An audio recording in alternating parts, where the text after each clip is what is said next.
축복합니다. 오늘 지난번에 이어서 우리가 이제 이 시간에는 제자 훈련을 먼저 하고 우리가 셀문 시간에 나누기로 했으니까 제자 훈련의 부분들을 좀 같이 나누도록 하겠습니다. 지난 시간에 제자 훈련 서론을 하면서 우리가 이제 제자 훈련이 과연 뭔가에 대해서 어떤 개론적인 원론적인 것들을 다뤘습니다. 제자 훈련은 제자를 훈련시키는 거 맞죠?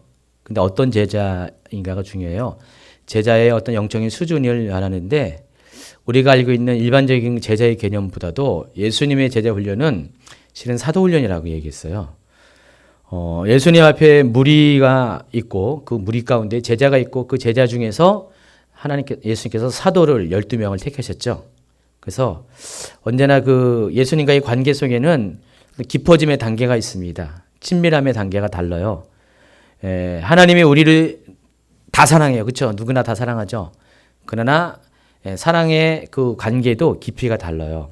그래서 이것은 하나님과의 친밀감과 연결되어 있고 구약 성경에서는 모세가 하나님 산에 오를 때 저 기슭부터 저 무리가 있는 그곳에부터 점점 사람의 수가 줄어드는 것을 볼 수가 있습니다. 70명의 장로 또 산 정상턱에서는 여호수아가 대기하고 있고 산 정상에서 오직 모세 한 명만이 예수님을 만났습니다. 지성소에 들어가는 과정도 뜰부터 성소에서 지성소에 이르기까지 그 깊이가 다 다릅니다.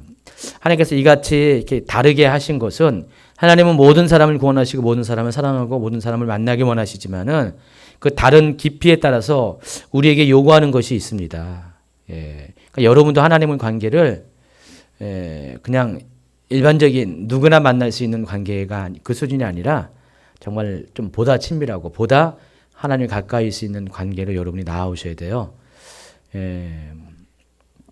자남과의 관계는 특별히 뭐 목사님이나 무슨 어떤 특별한 사람과의 관계는 여러분이 그다지 신경 안 써도 돼요.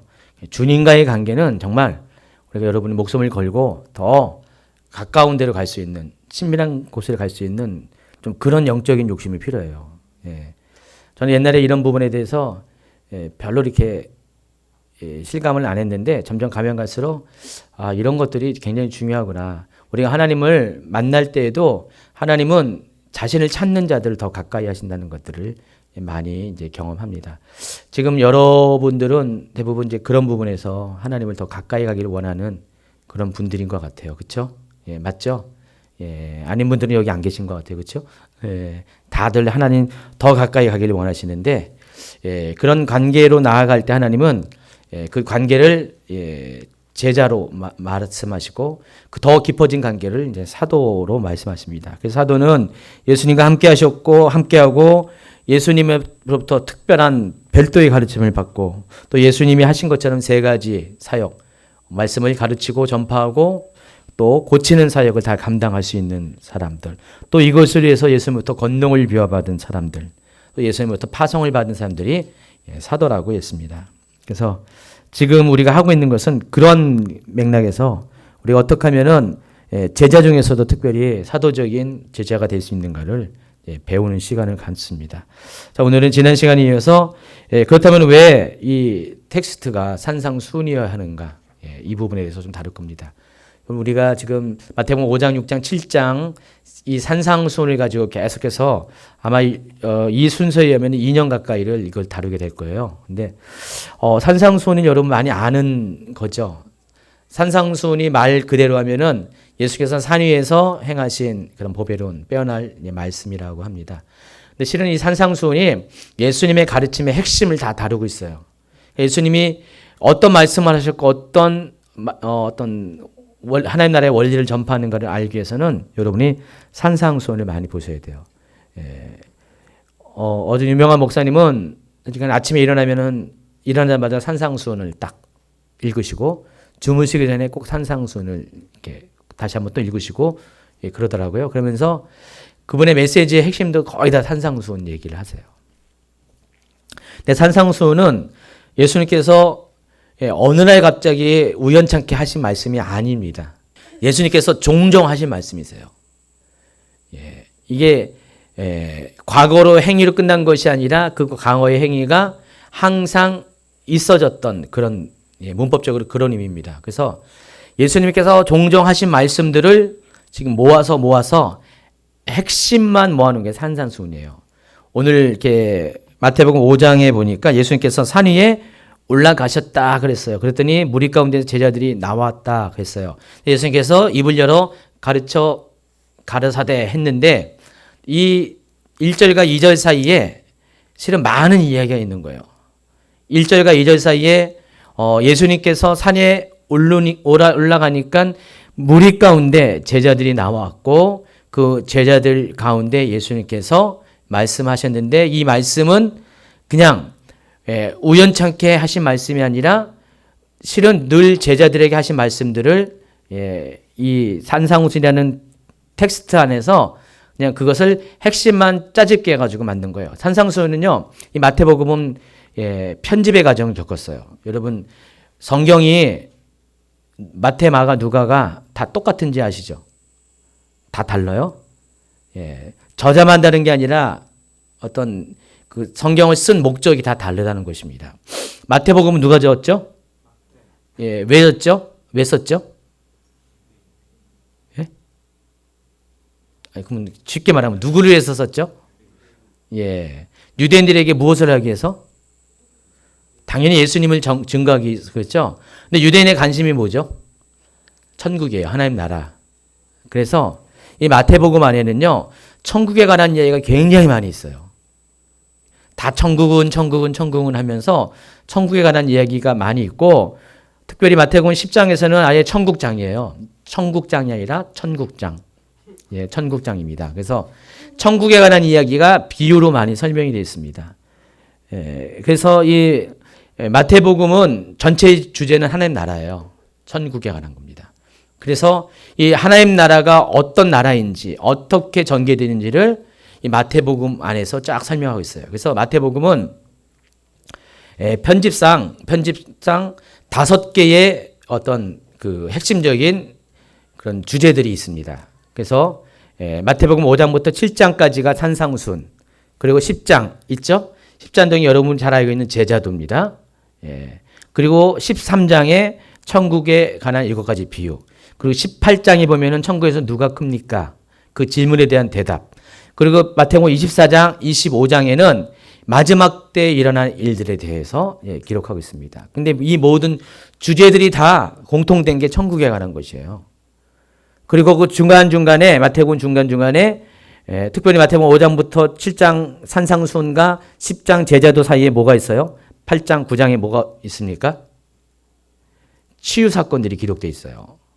맨 처음에 문둥병자부터 시작해서 중풍병자를 고치시고, 계속해서 예수님께서 사람들의 모든 약한 것과 모든 병들을 고치시는 장면이 8장과 9장에 쫙 기록이 되어 있어요. 그래서 이 고침의 대상은 무리들이었고요. 또 마태복음 5장부터 7장까지의 그 말씀을 들을 수 있는 대상들은 모두 제자들이었습니다. 근데 이런 이 마태복음의 구조는요, 누가복음이나 마가복음과는 달라요. 마가복음의 저자는 누구요? 마가죠? 왜 졌습니까? 누구를 위해서? 우리 신학을 배운 분들은요, 이것을 그래요. 고난받는 그리스도인, 이렇게 얘기를 해요. 고난받는 그리스도인은 누굴까요? 당시에 복음 때문에 핍박받은 그런 사람들입니다. 이미 마태, 마가, 누가복음이 쓰여질 때는 이미 교회는 핍박 중에 있었어요. 박해 중에 있었습니다. 그래서 마가복음은 좀 사실적이고 객관적이고 사건 중심으로 또 이야기 중심으로 적혀졌어요. 그래서 이거를 내러티브하다 그래요. 내러티브하다는 것은 이야기 중심의 전개를 말하는 것이에요. 그러니까 여러분이 뭐 예수님에 대해서 막 얘기해요. 간증을 하죠. 그럼 어떻게 돼요? 뭐 예수님을 신학적으로 여러분 설명합니까? 아니죠. 예수님에 대해서 그냥 이야기식으로 예수님이 어떻게 사역을 시작하고 어떻게 고난받으시고 어떻게 죽으시고 어떻게 부활하시고 뭐 어떻게 승천하시고 이런 내용들을 내가 본 그대로 이야기식으로 전하는 것이 내러티브하다 그래요. 근데 마가복음은 철저하게 그렇게 적혀 있어요. 마가복음은 완전히 이야기식이에요. 그래서 사건 중심적이에요. 누가복음은 누구를 해줬습니까? 이방인들을 지어줬어요.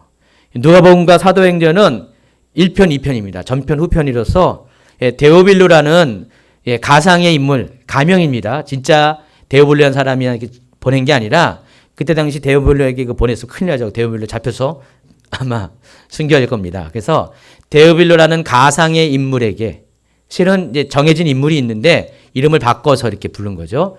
그래서 데오빌로라는 사람에게 누가복음은 예수님에 관한 이야기, 사도행전은 예수님이 돌아가신 후에 성령께서 교회를 세우시고 사도들에 관한 이야기를 적은 것이 사도행전입니다. 그래서 동일하게 데오빌로라는 사람이 수신자예요. 그러나 실은 이방인 전체를 가리키는 겁니다. 이방인 전체에게. 그러니까 마태복음과 누가복음은 확실하게 대립이 되죠. 마태복음은 유대인에게, 누가복음은 이방인에게, 마가복음은 다 속한 거죠. 마태복음의 여기 대상자나 누가복음의 대상자나 다 동일하게 누구든지 읽을 수 있는 거예요. 그래서 보통 마태복음이 장수로 따지면 제일 작죠. 몇 장입니까? 16장. 그쵸. 마태복음이 제일 작아요. 마가복음이. 마태복음이 제일 길죠. 28장. 그다음에 누가복음이 24장. 요한복음이 21장. 여러분 다 아는 거였죠? 제가 잘난 체한 거죠? 다 아는 거죠? 그만큼 마가복음은 군더더기 없는 사건 중심의 이야기를 많이 다루고 있어요. 그래서 마가복음을 딱 보면은 1장부터 바로 시작해요. 특별히 뜸들이는 게 없어요. 근데 마태복음 어떻게 해요? 족보 이야기를 쫙 꺼내잖아요. 마태복음은 그냥 1장이냐 족보잖아요. 족보 얘기 쫙 나오잖아요. 누가복음에도 족보 비슷한 게 있고요. 다 어떤 뭐가 있는데 마가복음은 그런 것도 없이 처음부터 사건 중심으로 쫙 나가고 있어요.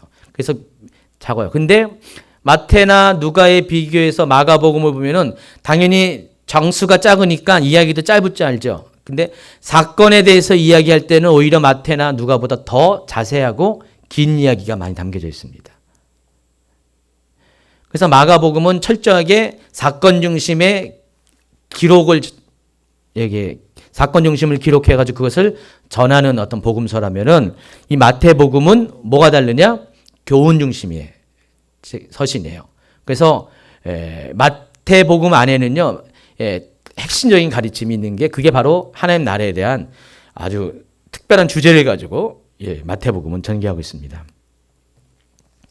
그래서 마태마가 누가복음을 공간복음이라 하고, 이 공간복음이라는 뜻은 여러분 시놉시스라고 들어봤죠? 영화에 보면은 앞에 줄거리를 얘기할 때 시놉시스, 영화 좋아하는 분들은 알잖아요.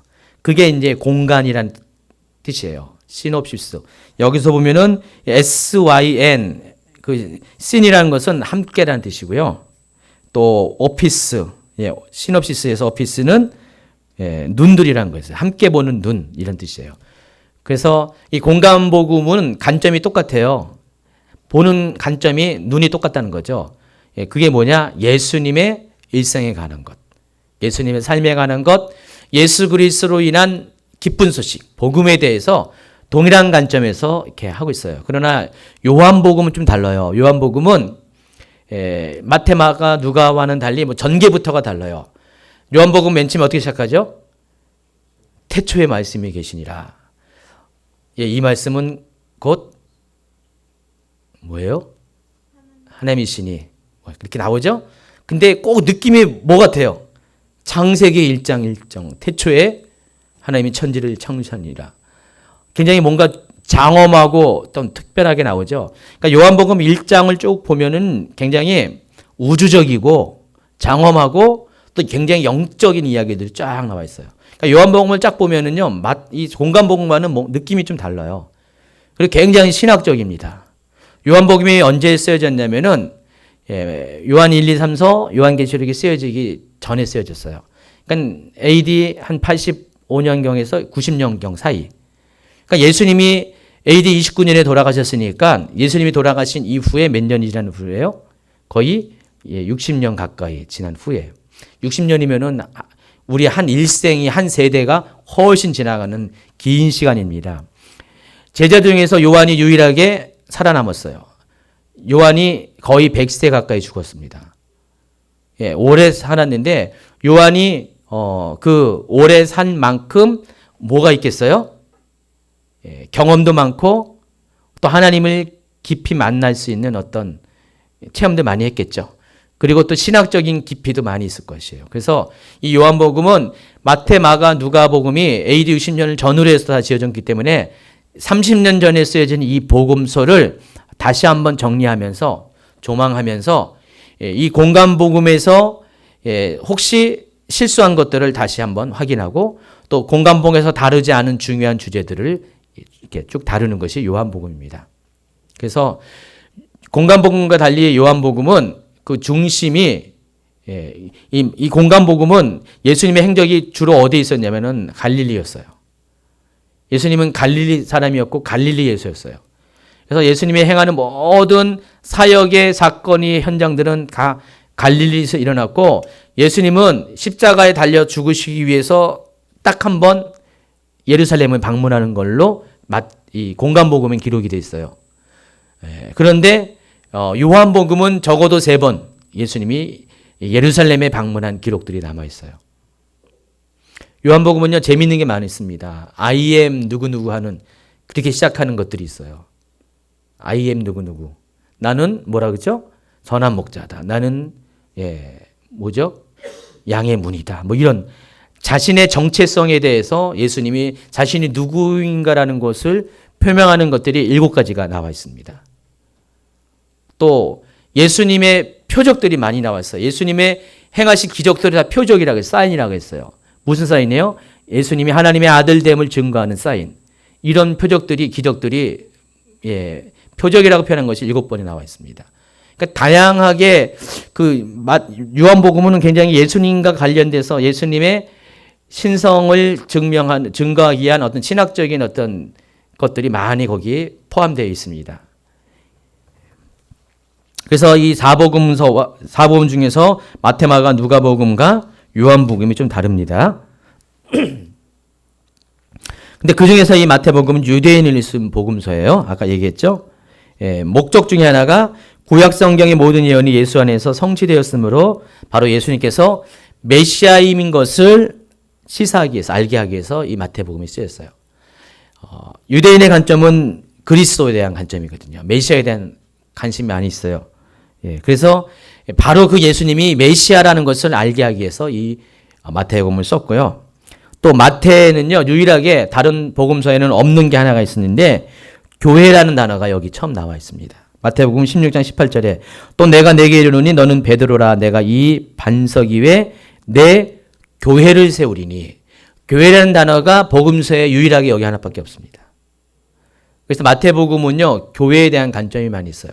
여러분 아까 얘기했죠. 마태복음이 AD 60년 넘어서 쓰여진 건데 그렇다면 이미 이때는 교회가 있었잖아요. 물론 예수님 당시에는 교회가 없었어요. 그렇죠? 예수님 당시에는 교회가 없었어요. 예수님을 따르는 무리만 있었는데 예수님께서 교회에 대해서 언급을 하셨다는 거예요. 아직 교회가 탄생하기 전에 예수님이 교회를 언급하셨어요. 근데 예수님께서 이 교회를 언급한 것에 대해서 다른 복음서에는 없잖아요. 없는데 이 교회를 언급했다는 그 의미는 마태복음 저자 자체가 교회에 대한 관심이 많았기 때문에 이 말을 엿다가 집어넣은 거예요. 이해하시겠어요?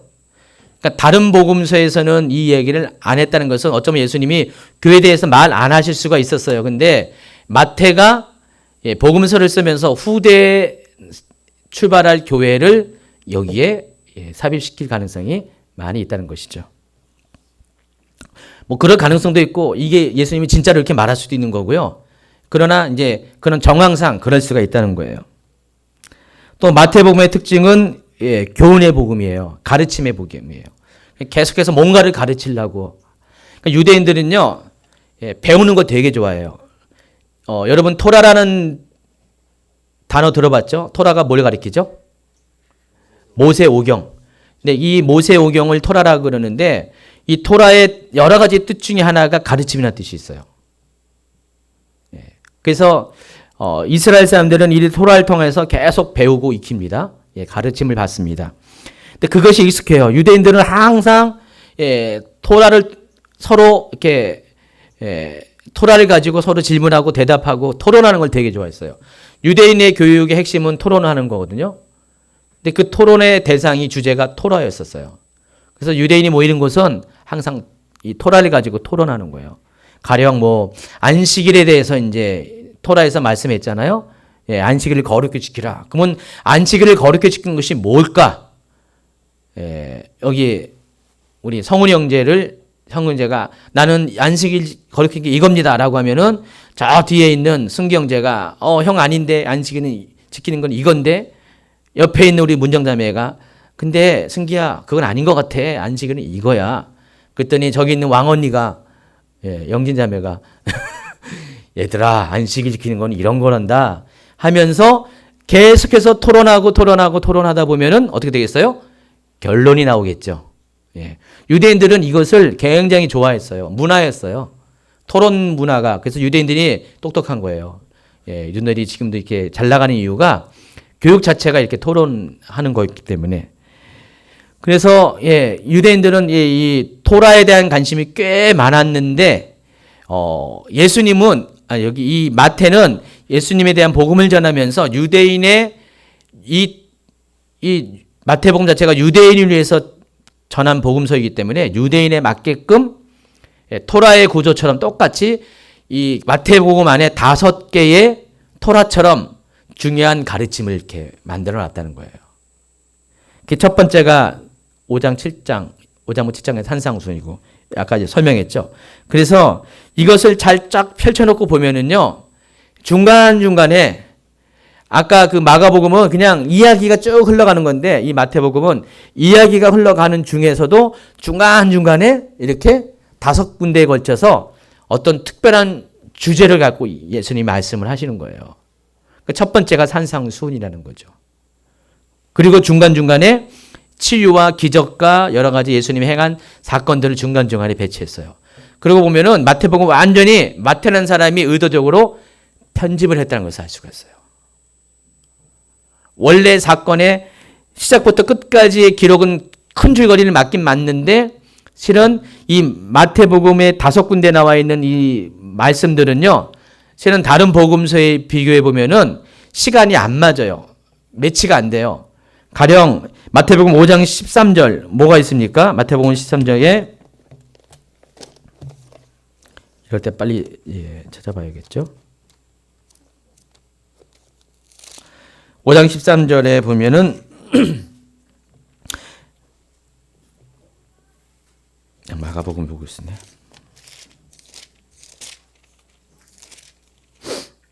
너희는 세상의 소금이니 소금이 만일 그 맛을 잃으면 무엇으로 짜게 하리요? 근데 이게 누가복음에는 어딘지 아세요? 14장 34절 35절. 누가복음이 24장이 있는데 중간 정도에 있습니다. 마태복음에서는 아주 앞쪽에 있는데 누가복음 14장 34절 35절. 소금이 좋은 것이나 소금도 만일 그 맛을 잃으면 무엇으로 짜게 하리요? 땅에도 거름에도 쓸데없어 내버려두니라. 들으기가 있는 자는 들을지어다. 자, 보시면은 위치가 다르죠. 또 15절에 마태복음 5장 15절에 사람이 등불을 켜서 말 아래 두지 아니하고 이제 빛에 대해서 이야기하면서, 근데 이것은 누가복음의 순서이면은 거꾸로 앞쪽에 쭉 있습니다. 8장에 있습니다. 누가복음 8장 16절에 이야기가 있어요. 똑같은 얘기가. 누구든지 등불을 켜서 그릇을 덮거나 평상 안에 두지 아니하고 둥경이에 드나니 이는 들어가는 자들로 그 빛을 보게 하려 합니다. 18장에 마가복음 5장 18장에 있는 내용. 진실로 내가 너희를 이르노니 천지가 없어지기 전에는 율법의 1.1획도 결코 없어지지 아니하고 다 이루리라. 이것은 또 뒤로 또 가요. 16장. 누가복음 16장. 16장 17절에 있어요. 그러나 율법의 한 획이 떨어짐보다 천지가 없어짐이 쉬우니라. 자, 이런 식으로 쭉 보시면은요, 마태복음 5장에 있는 이 구절들의 순서가 누가복음에는 뒤죽박죽이에요. 그러면은 이 마태복음 5장에서 하신 산상수훈의 말씀은 예수님께서 오늘 2015년 12월 20일 지금 2시 30분에 제가 여기서 한 번의 설교로 한 말씀이 아니라는 것을 여러분 충분히 이해하시겠죠? 그러니까 누가복음 순서에 의하면은 어떤 것은 1년, 2년 시간을 차를 두고 말씀하신 거예요. 그러니까 여러 장소에서 여러 시간대에서 말씀하신 것을 이 마태가 그것을 주제로 엮은 거예요. 그래서 마치 한 번에 이야기한 것처럼, 한 번의 설교처럼 이야기한 것처럼 이렇게 가져온 거예요. 편집의 대왕입니다, 마태가. 얼마나 편집을 잘했는지 저를 보는 것 같아요. 제가 편집을 좀 한 편집하거든요. 예. 저도 이제 이렇게 어떤 강의안을 쓰면은요, 여기저기 있는 것을 잘 끌어모아요. 끌어모아가지고 딱 만들어요. 실은 여기저기 한 건데 저는 마치 한 문장처럼 쫙 얘기하거든요. 여러분 잘 모를 거예요. 예. 이 마태가 그런 어떤 탁월한 사람이 있어요. 마태가 실은 똑똑한 사람이거든요. 당시 마태가 세리였잖아요. 레인이었고 세리였는데 당시 세리는요, 요즘 같이 보면은 무슨 3대 고시 패스하는 그런 수준의 어떤 능력이 좀 있어야 돼요. 아무나 하는 건 아닙니다. 그래서 마태는 의도적으로 어떤 편집 효과를 노리고 여러 가지 다른 곳에 펼쳐져 있는 성경 구절들을 한 것으로 모았습니다. 그리고 이 모은 성경 구절을 하나의 주제로 포커스를 맞춘 거예요. 그렇죠? 그게 산상수훈이에요. 산상수훈에는 하나님 나라의 원리에 대해서 있고요. 하나님 나라의 원리에 입각해서 어떻게 하나님 나라의 백성으로서 삶을 살아야 되는가, 그것들 다루고 있어요. 그래서 어떤 사람이 이렇게 얘기합니다. 누가는 예수님의 교훈을 나누어 도처에 흩어져 기록했고 마태는 그것을 한 곳에 모아놓았습니다. 이런 식으로 표현합니다. 그래서 산상수훈은 그 목적 자체가 이같이 이렇게 예수님의 말씀을 이렇게 하나로 모은 목적 자체가 뭐 때문에 그러냐면은 마태복음은 가르침을, 교훈을 전제로 했기 때문에 이 목적이 제자들을 훈련시키기 위해서 이렇게 했다는 거예요. 그러니까 마태는 철저하게 처음부터 제자 훈련을 위해서 이 말씀을 기록한 거예요. 그래서 여기저기 흩어져 있는 단편 같은 조각들을 하면 여러분 집중력이 떨어지니까 마태는 한 곳에 싹 모아놓고 안에 엑기스만 딱 모아놓고 요거만 먹어. 그러면 돼. 바쁘니까 요거만 먹어. 이런 식으로 마태복음 5장, 6장, 7장에 산상수훈을 싹 모아놔가지고 그 산상수훈만 우리가 제대로 알면은 예수님의 마음과 예수님의 어떤 가르침에 대해서 우리가 다 알 수가 있다는 것이에요. 유대 랍비들은요, 늘 언제나 어떻게 가르쳤냐면은 앉아서 가르쳤습니다. 물론 떼서 서서 가르칠 수도 있지만은 랍비 수업이 시작되면은요, 뭐 이렇게 사이렌 울리거나 뭐 학교 종이 치는 게 아닙니다. 랍비가 막 제자들이 떠들고 있잖아요. 여기서 웅성웅성 떠들고 있으면은 똑같아요. 제가 이렇게 강단에 딱 나오면 어떻게 돼요, 여러분이? 떠들다가도 싹 모아져가지고 집중하죠. 똑같아요.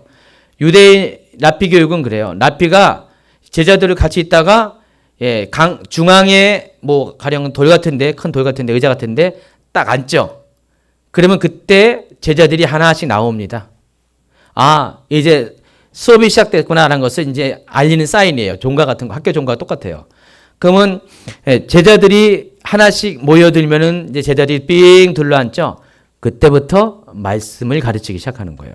마태복음 5장 1절, 예수께서 무리를 보시고 산에 올라가 앉으시니 제자들이 나아온지라. 그게 그 말이라는 거죠.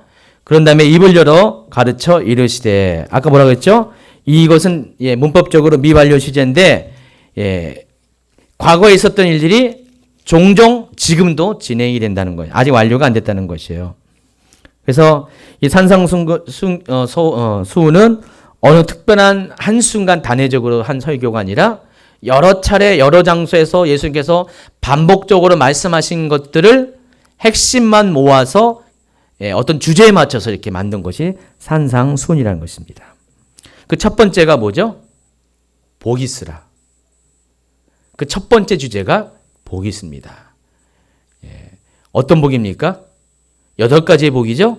8가지 복인데 이 8복도 누가복음에 보면은 좀 달라요. 누가복음은 8개의 복이 아니죠. 몇 가지 밖에 안 돼요. 그리고 내용도 약간씩 다르고요.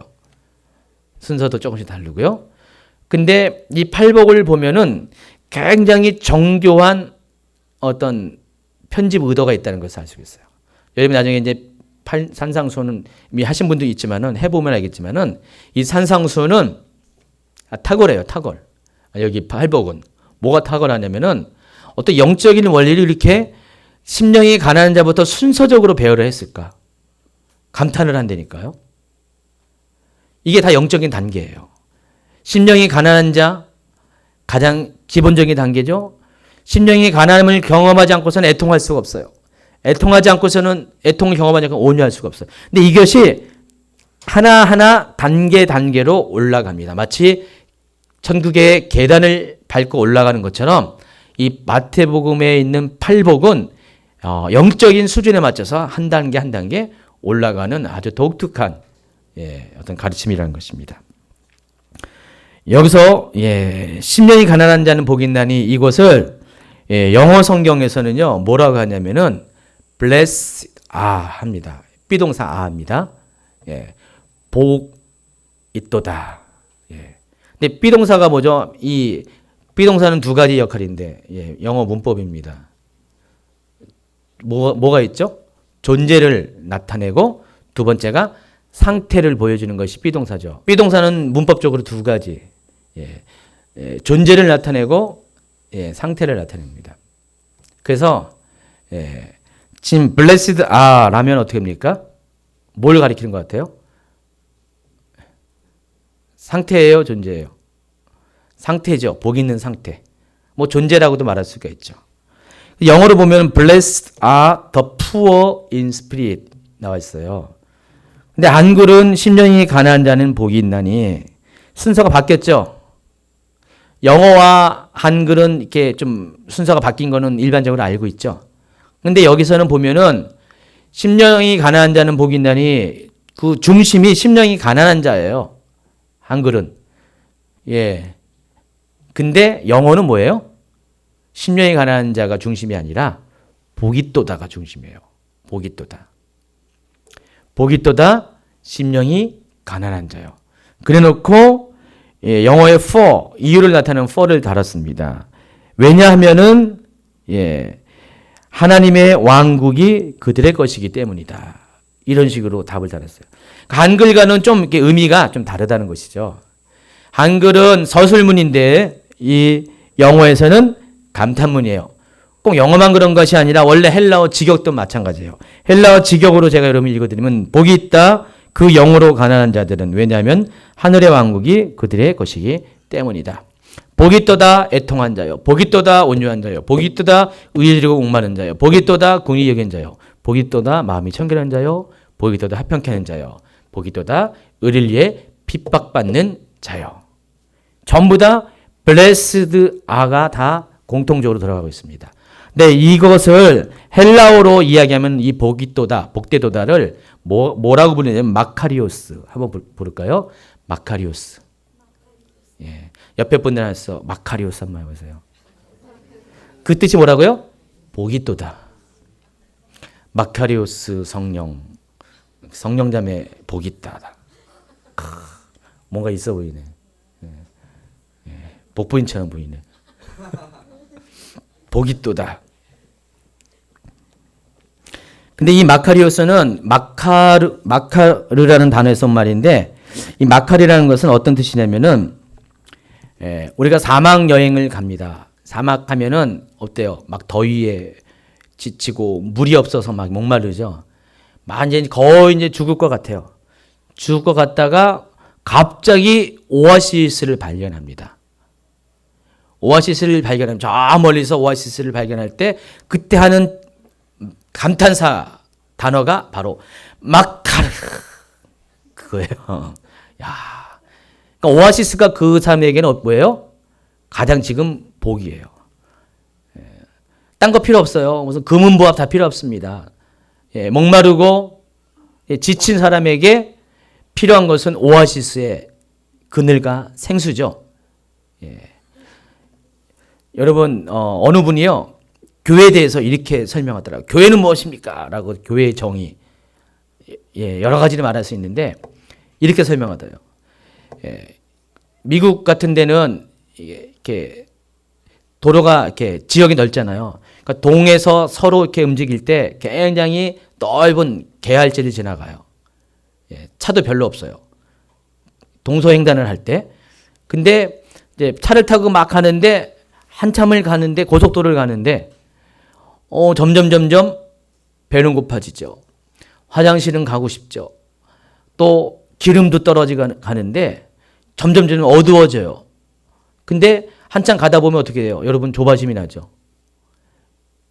미국 안 따져도 돼요. 한국 고속도로를 가는데 막 기름이 막 떨어져요. 여러분 그런 거 경험 못했어요? 운전 안 해보셨나? 운전해 본 분은 가끔가다 그러잖아요. 어떤 분은 아주 기름을 달랑달랑 넣고 다니는 분이 있어요. 습관처럼. 안 좋은 습관입니다. 근데 기름 달랑달랑 해가지고 불이 딱 들어오면은 그때부터 막 주유소를 이제 막 찾아요. 보통 이제 기름을 넣으면은 불이 경고등이 들어와도 한 5리터 정도 남아 있어요. 5리터 남아 있어가지고 5리터면은 차종에 따라 다르지만은 그래도 한 몇십 킬로 가잖아요. 몇십 킬로 가는데 근데 그걸 믿고 막 가는데 아무리 가도 기름이 안 나오는 거예요. 주유소가 안 나오는 거예요. 그럼 어떻게 애가 타죠? 똥줄이 타죠. 그렇죠. 똥줄이 타는 게 맞죠. 지난번에 우리 누가 돌아가셔가지고 저 지방에 몬산을 갔는데 여기 우리 우섬 형제가 차 한 대 운전하고 저도 차 운전했는데 저 차는 괜찮았는데 저 우섬 형제 차가 기름이 떨어졌어요. 생각나지? 어제 똥줄 엄청 탔어요. 왜냐면은 새벽 1시인가 2시인가 도착했는데 거기 가면 기름 주유소가 있는 줄 알았는데 시골이라서 주유소가 없는 거예요. 그래서 계속 그냥 똥줄이 타가지고 그냥 걱정 근심하는 거예요. 다른 사람도 걱정 근심하죠. 왜냐면 새벽에 기름이 떨어지니까 이미 경고등이 들어온 지가 꽤 오래됐어요. 근데 본인은 그냥 이게 당연히 거기 가면 주유소가 있는지 했더니 시골은 8시, 9시 되면 다 문 닫더라고요, 주유소가. 가져간 거기 도착해가지고 장례식장 가가지고 그냥 전화 한 30분 된 걸었을 거예요. 주유소 막 검색해가지고 막 전화 다 안 받잖아요. 나중에 이제 어떻게 했냐면은 보험회사 했더니 보험회사도 안 올라 그래. 자기도 바쁘니까. 밤이니까 귀찮은 거예요. 그랬더니 가르쳐 주는 거예요. 어디로 해서 나가면은 어디 가면은 첫 번째 고속도로 들어가면 주유소가 있을 것이다. 딱 해가지고 결국은 이제 거길 찾아가서 기름을 넣었어요. 그때 안심이 확 됐지. 갑자기 여기 맡겼던 것들이 딱 했을 때 그때 이제 우섬 형제가 그 주유소를 발견했을 때 하는 말, 마카리오스예요. 진짜요.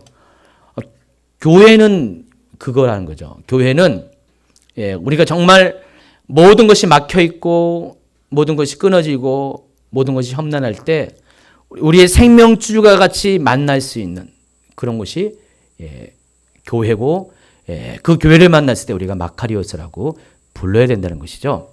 실은 우리가 예수님을 그렇게 만나게 돼 있어요. 예수님은 여러분이 정말 가장 인생 가운데 낙심하고 힘들고 쓰러지고 절망 가운데 있을 때 바로 만나는 분이 예수님이시죠. 근데 그 예수님에 관한 이야기가 복음이죠. 그래서 복음이 바로 마카리오스예요. 자, 가난한 자에게 가장 복 있는 게 뭘까요? 가장 마카리오스가 뭘까요? 부요함? 맞죠. 부욕해 된다는 것이죠. 심령이 가난한 자는 복이 있나니 뭐라고 했어요? 천국이 저희 것이라고 했죠. 근데 심령이 가난한 자에게 마카리오스, 그건 뭐죠? 나중에 하겠지만은 그것은 하나님께서 우리 가운데 왕으로 하나님께서 내 삶 가운데 임하셨다는 그 소식이에요. 그게 복음이에요. 복음인데 바로 천국에 관한 메시지죠. 이게 그들에게는 이제 마카리오스예요. 애통한 자에게는 마카리오스가 위로고요. 다 이런 것들이 이 팔복 안에 다 보배처럼 숨겨져 있다는 것입니다. 그래서 여러분은 팔복을 공부할 때 계속해서 이 복을 경험하는 것이에요. 근데 이 복을 경험하기 위해서 어떻게 됩니까? 여러분이 정말로 심령이 가난한 자가 되어야 되죠. 심령이 가난하지 않고서는 복을 줘도 복의 가치를 몰라요. 그렇죠? 예, 배부른 자에게 아무리 맛있는 걸 빵을 줘도 배부르면 다 소용이 없어요. 개들도요, 예, 배부르면 안 먹더라고요. 우리 집 개 빼고. 약간 우리 집 개는 노안이 들어가지고 치매가 있어가지고 자주 그냥 배가 터지도록 먹어요. 먹는데, 근데 정상적인 개도 안 먹어요. 예, 배부른 자는 예, 더 이상 예, 필요 없습니다. 그런데 배고픈 자에게는 예, 그것이 복음이죠. 예. 그래서 우리가 여러분이 예수님을 만나기 위해서는 여러분의 심령이 가난해야 돼요. 그렇죠? 이 가난함을 통해서 바로 이 마카리오스를 경험하는 거예요. 그때 마카리오스 경험은 어떻게 해요? 빼앗길 수가 없죠. 그것을 양보할 수도 없고요. 꼭 붙잡아야 돼요. 그것을 가지고 살아가야 되죠. 복음은 그런 것이죠. 여러분 인생길 가운데 힘들고 어려운 터널 가운데 예수님을 만난 분이 있을 거예요. 예, 누구라고 간증하면 간증할 분 있죠. 우리 여기 내 눈에 찍혔으니까 우리 미연자매도 예, 미연자매 간증 들으셨나요? 예, 미연자매가 병원 가운데서 절망 가운데 있었어요. 죽음을 앞두고 있었어요. 모든 것이 막혀 있었어요. 그때 복음을 누가 갖고 들어왔어요? 소영 언니가 갖고 들어왔어요? 전해줬어요? 소영자매가? 예. 소영자매가 자주 가니 미연자매를 옛날에 일하다가 만난 사이였죠. 예. 그러다가 아프다는 얘기를 듣고 복음을 전한 거죠. 그 전부터 전했어요? 예. 하지만 그 전에는 별로 안 들었다가 아프고 힘들고 이런 사이에 미연자매가 복음을 받아들인 거예요. 만약에 미연자매가 그런 어려운 시기를 겪지 않았으면은 하나님을 알았을까? 예수님 받아들일까? 아니죠. 예, 그렇죠. 이 자리에 없을 거예요. 그러니까 미연자매에게 있어서 가난은 아픔은 뭐예요? 마카리오스죠. 축복이죠. 예. 그러니까 하나님이 우리에게 연단을 주시는 거, 고난을 주시는 거, 실은 그것을 우리가 어떻게 받아들이고 관리하느냐에 따라서 그것이 복이 될 수 있고 저주가 될 수 있는 것이에요. 여러분의 인생 가운데 하나님이 여러분을 저주하시려고 여러분을 이렇게 인생을 만드신 게 아닙니다. 복 주시려고 만든 것인데 성경에 어디를 봐도 다 복에 관한 이야기 나와 있어요. 근데 중요한 것은 내가 그 복을 취할 수 있는 그런 사람이 되어야 된다는 것이죠. 그런데 그 출발은 어떻게 돼요? 내가 심령이 가난해야 돼요. 심령이 가난하지 않고서는 배고파 보지 않고서는 그 밥에 그 복의 가치를 모르기 때문에 하나님이 여러분에게 가난하게 하시는 것, 그 자체가 복이 된다는 것입니다. 그 다음 단계는 애통인데, 애통은 미리 예습하면 죄에 대한 애통이에요. 사람에 대한 것은 분통이에요. 근데 죄에 대해서 애통하게 되면은 내가 죄인인 것이란 것이, 그렇기 때문에 죄인인 나에게 예수님 필요한 것이 절실해져요. 여러분이 가장 이렇게 죄를 짓는 어떤 어둠 속에 들어간 사람 있죠. 막 자기 자신이 막 저주스럽잖아요. 나는 맨날 이 모양 이 꼴이야. 맨날 똑같은 실수를 잘못을 저지르고 막 그렇게 자기 자신을 그렇게 막 이렇게 원망하는 분 있잖아요. 우리 성도 중에 어느 분이 남자 성도 중에 어느 분이 저한테 가끔 가다가 이렇게 문자를 보내오세요. 목사님, 오늘도 제가 또 실패했어요. 왜냐면은 그분이 어떤 음란과 관련돼서 많이 그것을 이렇게 좀 포로가 잡혀 있었어요. 왜냐면은 교회를 이제 우리 교회 나온 지 한 2년 됐는데 가까이 됐는데 그 전에는 예수님을 잘 몰랐거든요. 어둠 속에 있었거든요. 그러니까 육신의 생활에 익숙했어요. 더군다나 이제 혼자예요. 혼자니까 그런 것에 많이 노출됐어요. 근데 예수님을 알고 나서 이것이 옳지 않다는 것을 깨닫고 자꾸만 내 생활 가운데서 이제 벗어나려고 그런 어떤 포로됨에서 자유하려고 많이 애를 쓰는데 오늘은 성공했는데 내일은 또 실패하는 거예요. 그러니까 어떻게 해요? 자기가 얼마나 미워요. 막 밉고 힘들잖아요. 그게 잘못이라는 걸 알아요. 죄라는 걸 알면서도 계속 거기에 엮여서 똑같이 반복되는 삶을 사니까 너무 힘든 거예요. 보통의 경우는 어떻게 됩니까? 막 너는 죽일 놈이야, 나쁜 놈이야, 잘못한 놈이야, 너 같은 인간은 그렇게 돼야 돼 하면서 자기 자신은 막 이렇게 저주하잖아요. 근데 그러지 말라는 거예요.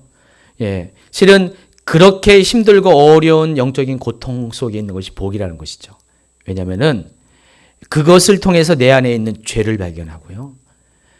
내가 나로서는 이 죄의 문제를 해결할 수 없기 때문에 예수님이 필요하다는 것, 성령님 필요하다는 것들이 더욱더 절실해지는 것이에요. 결국 그분은 그런 과정을 통해서 성공했어요. 이제는 자유하고요. 이제는 의젓해지셨어요. 이제는 믿음의 사람으로 부족함이 없게 되었어요. 근데 그런 것들이 그분에게는 저주가 아니었어요. 실패가 아니었고 오히려 복이었어요. 근데 반응이 문제죠. 어떻게 반응하느냐? 내가 그것을 분통이 아니라 애통으로 반응하냐. 이것이 중요합니다. 이 팔복은요. 다 이런 이야기가 전개되고 있습니다. 계속해서 이 팔복을 쭉 여러분이 겪어내 보면서 정말 하나님께서 이 팔복을 통해서 우리를 정말 복된 사람으로 만들려고 하는 놀라운 계획을 갖고 계셨구나. 팔복의 시작은 처음부터 천국을 우리에게 주신 것이고 팔복의 마지막도 천국이에요. 이 천국과 저 천국은 달라요. 다른 개념인데 물론 같은 천국인데 다르게 봐야 되는 필요가 있습니다. 근데 처음부터 끝까지가 팔복을 주신 목적이 우리로 하여금 하나님 나라를 주시기 위한 것이라는 것. 그러니까 이 팔복을 접하는 이 유대인들의 마음은 어떻겠어요? 예수님이 처음부터 그들이 가장 원하는 기대하고 관심 있는 천국을 팔복을 시작부터 얘기하고 마지막까지 또 천국을 얘기한 거잖아요. 그러니까 유대인들에게 이것이 굉장히 어필되는 것이에요. 어필되고 관심 있게 되는 것이 이거 예수님이 천국에 관한 얘기를 하시는 분이구나. 또 보면 마태복음 10장에서도 13장에도 18장에도 24, 25장에도 다 유대인들이 관심 갖고 좋아하는 천국에 관한 이야기, 하나님 나라에 관한 이야기가 쫙 나오는 거예요. 유대인들이 이걸 딱 보면서 처음에는 그냥 예수가 뭐야 하면서 막 싫어하다가도 한 번 읽기 시작하면은 빠져들게 되는 거죠. 마태복음을 보면서 맞아 맞구나 하면서 예수 그리스도를 믿게 되는 것이에요. 그래서 이 마태복음이 그런 목적으로 쓰였어요. 혹시 여러분 유대인 선교를 계획하신 분들은요, 마태복음을 잘 여러분이 연구하시고 이해하세요. 그래서 마태복음을 가지고 유대인에게 복음을 전하면은 훨씬 좋을 거예요. 그렇죠? 왜냐하면 처음부터 이 마태복음은 유대인을 위한 복음서이기 때문에요. 자, 오늘은 이제 여기까지 하는데 이렇게 하나님께서 예수님을 통해서 산상수훈을 주셔서 우리로 하여금 하나님 나라의 백성이 되게 하고 예수님의 제자가 되고 또 예수님의 행하신 일들을 같이 따라서 행할 수 있는 사도적인 그런 삶을 살 수 있도록 우리 가운데 산상수훈을 허락했다는 것. 마태복음을 이렇게 했고 산상수훈을 이렇게 했고 그리고 이제 다음 주부터 할 이 팔복을 우리에게 허락했다는 것. 여러분 감사하시기 바라고요. 이걸 텍스트로 매주 이걸 가지고 많이는 못 나가겠지만 조금씩 나가면서 이 팔복에 투영된 여러분의 자신의 모습을 보고 확인하는 시간을 가지게 될 것입니다. 그리고 이걸 가지고 유대인처럼 토론할 겁니다. 여러분이 이제 셀 모임 시간에 토론하면서 오늘 만약에 오늘 10년이 가난한 자를 배우면은 이 3년이 가난한 자의 모습이 내가 어떤 모습인가를 확인하고 고백하고 위에서 기도하는 시간들을 갖도록 할 것입니다. 자, 오늘 여기까지 합니다.